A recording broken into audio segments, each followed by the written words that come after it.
히틀러는 민주주의를 통해 집권했다. 이 말은 민주주의의 한계를 말하고자 하는 이들이 자주 소환하는 말입니다. 히틀러의 집권 과정을 자세하게 살펴보면 이런 주장 자체에도 많은 논란거리가 있다는 것을 알 수 있습니다.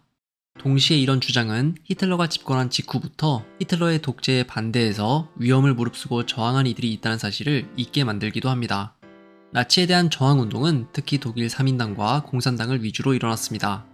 히틀러가 공식적으로 집권하기 전부터 나치를 파시즘 정당이라고 비판해왔던 3인당은 히틀러가 1933년 1월 마침내 집권하자 노예적 종속 대신 자유를 이라는 구호를 내세우고 파시즘에 대항하는 확고한 전투를 독일 국민들에게 촉구했습니다. 그러나 이런 저항운동은 히틀러가 집권 초기부터 3인당과 공산당을 반국가 세력으로 지정하고 심지어 이를 위해 일련의 사건들을 조작하기까지 하면서 큰 힘을 얻지 못했습니다. 3인당은 오히려 히틀러 집권 4개월 후인 6월에 공식적으로 불법 정당이 되었고 이에 따라 3인당의 대부분 지도부는 해외로 망명을 떠나야 했습니다. 불법 정당으로 낙인 찍혔지만 사실 망명 생활 초기까지만 해도 3인당의 지도부에서는 여전히 희망이 남아 있었습니다. 이는 무엇보다도 3인당이 이전에도 비슷한 경험을 한 적이 있었기 때문이었습니다. 3인당은 수십 년 전 비스마르크가 독일의 총리로 있을 때도 일명 사회주의자법이라는 법을 통해 불법 정당으로 지정되었지만 위기를 성공적으로 넘기면서 오히려 세를 전국적으로 확장하는 데 성공한 경험을 가지고 있었습니다. 물론 이런 희망과는 별개로 3인당은 곧 히틀러가 철의 재상 비스마르크와는 비교할 수 없을 정도로 말이 통하지 않는 인물이라는 것을 깨닫게 됩니다. 이런 암울한 상황에서 망명을 떠난 대부분의 지도부와는 달리 독일 국내에 남아 나치에 저항하는 이들도 있었습니다. 함부르크를 기점으로 활동하던 발터 슈메데만이라는 의원도 그중 한 명이었습니다. 그는 히틀러가 집권하자마자 이미 6주간 투옥되었었고 3인당이 불법 정당이 된 후 또다시 감옥 생활을 해야 했습니다. 그럼에도 불구하고 풀려나자마자 다시 나치에 대한 저항을 준비했습니다. 3인당이 불법이 되었기 때문에 더 이상 공식적인 당 활동은 조직할 수 없었고 이런 운동은 지하에서 몰래 이루어져야 했습니다. 처음에는 복사기를 자신의 집에 가져와서 소음을 줄이기 위해 이불을 덮고 인쇄물을 인쇄했습니다. 집집을 옮겨다니며 복사를 했다라고 기억될 정도로 여기저기서 몰래 나치를 비판하는 팜플렛이 인쇄되었고 밤에는 여성 당원들이 빨래바구니 안에 팜플렛을 넣고 여기저기로 유통시켰습니다.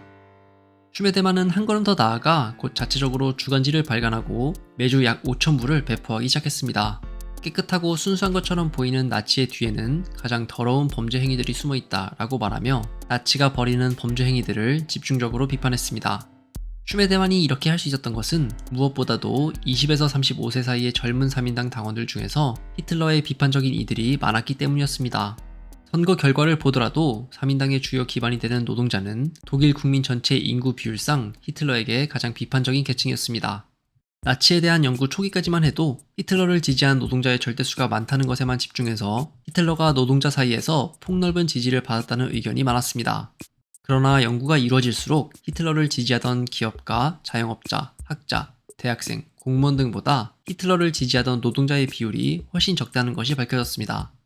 때문에 결국 노동자 계층은 히틀러가 집권하기 전에 공화국을 최후까지도 가장 강력하게 보호한 계층이었다는 것이 최근의 연구 결과입니다. 슈메데만은 이렇게 히틀러에 비판적이었던 젊은 당원들의 활동에 힘입어 전국적으로 불법 신문을 유통시킬 수 있었고 이 와중에 망명을 떠나 있던 당의 지도부와도 몰래 연락을 이어갈 수 있었습니다.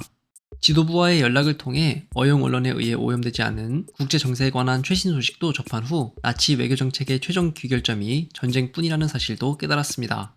나치는 유럽을 불태울 것이며 외교적 참사를 불러올 것이다. 결말은 오직 전쟁뿐이다 라며 독자들에게 경고했습니다. 이런 신문을 유통시키다가 잡히는 이는 수년간의 감옥 생활을 하거나 집단 수용소에 끌려갔지만 그럼에도 활동은 계속 이어졌습니다. 1934년 초에는 함부르크 인근의 집단 수용소에 관해 보도하기도 했습니다. 수용소에서의 자세한 상황에 대해 보도가 이루어질 수 있었던 것은 슈메데만 본인이 여기 갇힌 적이 있었기 때문이었습니다. 밤에는 고통에 울부짖는 다른 이들의 소리 때문에 잠을 잘 수 없다라는 기록은 히틀러 집권 초기부터 이루어진 집단 수용소에서의 행위들의 잔혹함의 정도를 잘 보여줍니다. 나치 지도부가 이런 불법 유통물에 대응하는 방법은 더욱 철저하고 잔혹하게 이들을 검거하고 처벌하는 것이었습니다. 결국 1934년 11월에는 슈메데만 본인이 비밀 경찰인 게슈타포에 의해 검거되었습니다. 슈메데만은 곧 재판을 받은 이후 집단 수용소로 끌려갔습니다. 수용소에서 1938년 10월까지 투옥되고 풀려난 후 공장에서 일을 시작한 슈메데만은 이후에도 히틀러에 대한 저항 운동을 조직했고 1944년 다시 검거되었지만 연합군이 점점 전진해오는 혼란한 상황 속에서 풀려났습니다. 그런데 나치에 저항한 것이 3인당만은 아니었습니다. 3인당보다 훨씬 강경한 노선을 택한 공산당원들도 히틀러에 저항했습니다. 1922년 16살의 나이에 3인당에 가입했다가 3년 후에 독일 공산당으로 당적을 변경한 프란츠 야콥도 그중 한 명이었습니다. 26살의 나이에 최연소 의원으로 함부르크 시의회에 입성한 그는 히틀러가 총리로 임명된 바로 그날 총파업을 촉구했습니다. 그러나 몇 년 전에 경제 대공황을 경험하면서 공산당의 당원들 대부분은 실직 상태에 빠져 있었고 이런 의침은 큰 효과를 보지 못했습니다. 공산당이 3인당과 마찬가지로 불법 정당이 된 이후 야콥은 슈메데만과 마찬가지로 지하에서 운동을 이어나가다가 1933년 8월에 게슈타포에 의해 체포되었습니다. 고문의 결과 심각한 부상을 입은 그는 이후 슈메데만이 투옥될 집단 수용소와 같은 곳에 투옥되었습니다. 이 와중에 투옥되지 않고 남아있던 당원들은 계속해서 신문을 발행했습니다. 점점 나치의 진압이 강해지자 공산주의에 대한 고집도 완화되었고 범국민적인 연합을 촉구했습니다. 1936년 말에는 합심해서 히틀러에 저항하고 히틀러가 준비 중인 파괴적인 정복전쟁을 막아야 한다라는 입장문을 발표했습니다. 문학가 하이니시 만뿐만 아니라 이후 각각 동독과 서독의 최고 권력자가 되는 발터 울브리히트와 빌리 브란트가 이 문서에 서명했다는 것은 이런 지하의 저항운동이 정치적으로 얼마나 중요한 역할을 했는지 잘 보여줍니다. 그러나 나치가 3인 당원들보다도 더 강력하게 공산당원들을 진압했기 때문에 공산당원들은 더 심각한 피해를 경험했습니다. 1936년까지 수만 명의 당원들이 체포되고 수용소로 향했습니다. 야콥도 1940년이 되어서야 수용소에서 풀려날 수 있었고 이때는 이미 오래전부터 이루어졌던 경고, 즉 히틀러가 또다시 전쟁을 일으킬 것이라는 경고가 현실이 된 이후였습니다. 다시 지하에서 운동을 재개한 그는 히틀러의 패배는 우리의 패배가 아니라 오히려 승리라고 말하며 군수 공장에서의 파업을 촉구했습니다. 게슈타포의 강력한 추적을 받게 된 그는 함부르크를 떠나 베를린으로 향한 후 그곳에서 위조된 여러 신분증을 가지고 이곳저곳을 옮겨다니며 생활했습니다. 한때 30만 명 규모를 자랑했던 독일 공산당이었지만 이제 베를린에서조차 약 400명의 당원밖에 남아있지 않았습니다. 야콥은 강력한 추적에 맞서 4명 이상의 당원이 한자리에서 모이지 말 것이라고까지 말하면서도 활동을 이어갔고 전쟁의 진린이라면 누구든지 사보타주에 참여하게 할 것이라고 말하며 좁은 의미에서의 공산주의를 넘어선 폭넓은 움직임을 조직했습니다. 이제 세상에서 독일의 친구는 남아있지 않다. 우리가 정복한 땅의 민족들은 우리를 증오한다.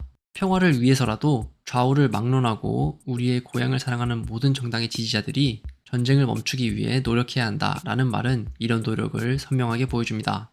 이런 노력을 실제로 실행으로 옮기기 위해서 야콥은 3인 당원들과의 비밀 만남을 조직했습니다. 그러나 바로 이런 노력이 결과적으로 그의 발목을 잡았습니다. 게슈타포는 이 조직에 정보원을 침투시키는 데 성공했고 1944년 7월 4일 야콥을 체포하는 데 성공했습니다. 야콥은 9월 18일 처형되었고 함께 체포된 다른 이들도 이후 마찬가지로 처형되었습니다. 결국 함부르크에서 저항운동을 조직했던 이들 중에는 슈메데만만이 전쟁의 끝을 직접 목격할 수 있었습니다. 그는 3인당 소속으로 1949년 함부르크 시의원에 선출되었고 1970년까지 그 자리를 유지한 후 1976년 사망했습니다.